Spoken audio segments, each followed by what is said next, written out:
Okay, magandang araw po sa inyo mga brothers. Welcome po muli sa aking YouTube channel. Ayan, Mariano Brothers Moto TV. Bali sa oras na to mga brothers, sasagutin lang po natin yung isang nag-comment sa ating YouTube channel na si Mr. Slap Soil. Bali ang kanyang comment ay wala daw sa sprocket combination ang ikalalakas ng ating makina.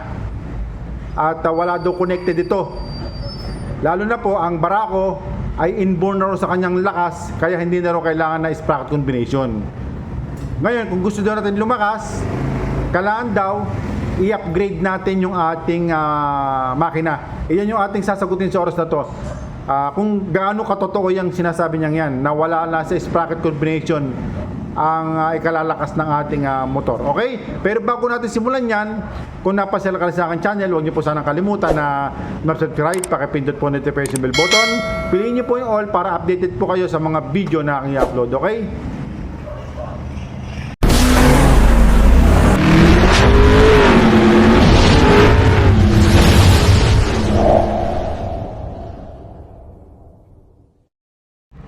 Okay mga brothers, tuloy po tayo sa ating topic sa oras na to tungkol po din sa sprocket combination. Alam niyo po mga brothers, kaya nating sasagutin po ito para po sa kaliwanagan ng lahat. Kasi po may mga pumapasok pa rin sa atin sa ating YouTube channel at saka sa ating Facebook page na mga komento na dapat nating sagutin. Ayan. Para naman po sa kaliwanagan ng lahat. Ngayon, babasahin natin itong isang nag-comment natin na si Mr. Slap Soil. Ang sabi niya, "Boss, napahanga mo ako sa mga vlog mo at mga payo tungkol sa motor." Ayan, salamat naman sa iyo. Pero sa sprocket, palagay ko hindi yan connected para lumakas ang hatak ng motor. Ayan. Hindi daw connected ang sprocket para lumakas ang hatak ng motor. Natural na sa Barako mapabilis at ang hatak. Ayan, matikas talaga. Kung gusto mo na palakasin, hatak at bilis, ma-upgrade ka sa makina. Yan po yung isang comment ni Slap Soil at saka ito pang isa. Prueba boss, nakasalpak na sa sidecar ko yan. Talagang lalakas yan kung sa Barako talaga. Mapabilis at lakas, inborn na sa kanya yan. Ayan mga brothers. Inborn na raw sa Barako ang malakas, kaya hindi na kailangan na sprocket combination. At yung isa pang comment niya, "Di ako baser. Boss, talagang lalakas hatak niyan kasi malaki at maliit yung harapan. Gaya na nakabit sa sidecar ko." Ayan. Kaya daw lalakas yung motor ay makina natin, yung lalo na po sa aking binablog, ay dahil daw yung aking ginagamit na sprocket ay maliit na kaya daw malakas. Ayan. Nasagot natin mga brothers sa oras na to. Okay? Ngayon, ganito gawin natin mga brothers. Ito, kung mapapasin nyo po dito sa ating harapan, meron po dito apat na klase ng sprocket. Ito pong isa ay 13 teeth na 428. Ito namang isa 13 teeth na 520. Ito namang isa 14 teeth na 428 at itong isa 12 teeth na 520. Ngayon yung sinasabi niya na dito na hindi ako baser, boss, talagang lalakas ang hatak niyan kasi malaki at maliit yung harapan. Kaya daw lalakas yung ating motor dahil nga yung binablog natin ay maliit daw yung harapan at malaki yung likod. Ayan. Kung mapapasin niyo po mga brothers, yung ating 520 ay 13 teeth. Kung mapapasin niyo po sa 428, ay mas maliit po yung 428. Pares po 13 yan. Ayan o. Pares po 13, pero kung mapapasin niyo po, mas malaki po yung 520 kaysa din sa 428. Ngayon sa sinasabi niya na kaya daw malakas yung ating 520 dahil maliit yung ginagamit natin na sprocket, ay kung mapapasin nyo po, ano po kaya mas maliit? Yung 428 o yung 520? Ayan. Ito 428 ito 520, pero tingnan nyo po, ang laki po ng diferensya. Ngayon, kung gagamit naman tayo ng 14 teeth na 428, mas malaki pa rin po yung 520. Ayan, kung mapapasin nyo po mga brothers. Ngayon, kung tignan naman natin itong 12 na 520, malaki pa rin po yung 12 kaysa 14. Yung 13, tingnan nyo po, mas malaki pa rin yung 12. Kaya yung sinasabi niya, kaya daw malakas yung ating sprocket combination na 520 kasi yung ginagamit nating pangharapan ay maliit. Hindi po totoo yan. Mas malaki pa nga yung 520 sa 428 oh. Ang laki po ng diferensya. Kaya dyan sa comment niya, sa Blaze dyan mga brothers, yung sinasabi niya na kaya daw lumakas yung hatak kasi maliit daw yung sprocket ko na ginagamit na 520. Hindi po, malaki nga po eh. At yung sa likod mga brothers, ang binibigay lang natin yung sprocket ay 38 yun naman pong sa isa pa ay 42 teeth.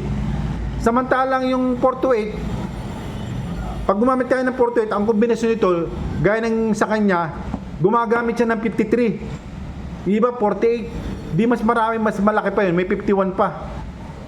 Iyan po yung ating sagot dyan sa isa nating comment ni Slap Soil. Ngayon, yung sinasabi niya na, boss, napanga mo ko sa mga vlog mo at mga payo tungkol sa motor, pero sa sprocket, palagay ko, hindi connected para lumakas ang hatak ng motor. Ayan. Hindi daw connected ng ating sprocket para lumakas ang hatak ng motor. Gaano ba katotoo yan mga brothers? Isa pong malaking pagkakamali yan. Kasi po ang ating sprocket, napakalaki po ng kaugnayan yan para lumakas yung ating motor. Wala pong katotohanan yung sinasabi niya na yung sprocket daw ay walang connected para lumakas yung hatak ng motor. Mali po yun mga brothers. Kasi po ang motor, pag bumili ka ng motor mga brothers, yung stock niyan ay 1533. Minsan po 1542. Pero ang ginagawa po nung ating mga bumili ng motor, pag nilagyan na po ng sidecar, binabago na po nila yung sprocket combination. Kasi po, may hirapan ng makina ang motor pag ginamitan pa rin natin yung stock niya na 1533 o 1542. Pag nilagyan natin sidecar, lalo na po pagka ang lugar ay matatarik at maraming karga. Yan ang sagot ko dyan mga brothers. At saka sinasabi niya hindi na kailangan ng sprocket combination para lumakas o connected ang sprocket combination. Kailangan daw mag-upgrade. Ngayon, kung ganun po ang paniniwala natin, bakit yung paniniwala niya, bakit sasabihin na inborn na sa Barako yung malakas at mabilis? Inborn na pala. Ba't kailangan pa natin i-upgrade? Ayan mga brothers. Ngayon, yung isa pang comment niya, nasabi niya, kung ako boss, upgrade na lang sa makina kasi kaysa sa sprocket, ang basihan, highs. Sales stock lang yan, sir. Wala yan sa sprocket. 1353 nga sa akin, hataw pa din. Nasa makina talaga yan. Tonelada pa kinakarga ko. Depende na lang sa tao yan. Ako, sa pag-upgrade na lang makina, kung sprocket basihan, mo sa pabilis at lakas sa makahatak ng sprocket na lang din tayo babase. Huwag na tayong mag-upgrade sa makina. Ayan ang sabi niya. Ang kanyang sprocket combination daw ay 1353. Malakas daw. Ito naman pala, nakakalito itong taong ito kasi sabi niya, kailangan i-upgrade. Ngayon sabi niya, inborn niya yung lakas. Ngayon sabi niya, hindi na kailangan ng sprocket combination. Ba't gumagamit ka ng 1353? Subukan mo ibalik sa stock yan na 1542, kaya 1533. Pag hindi naglupa sa yung makina mo. Di ba? Kaya malaking pagkakamali na sasabihin natin na wala sa sprocket combination ang ilalakas ng ating makina, ng ating motor. Kailangan po yan sprocket combination. Gaya po na sabi ko kanina, inuulit ko, yung mga bagong motor, pag bumili ka ng bagong motor, binabago po nila ang sprocket combination. Kasi po, mahirapan ng makina. Gaya ng ginawa mo, gumamit ka ng 1353 para lumakas ang motor mo. Kasi hindi lalakas ang motor mo pag hindi ka gumamit ng 1353 na gaya ng sinasabi mo na tonelada kinakarga mo. Di ba?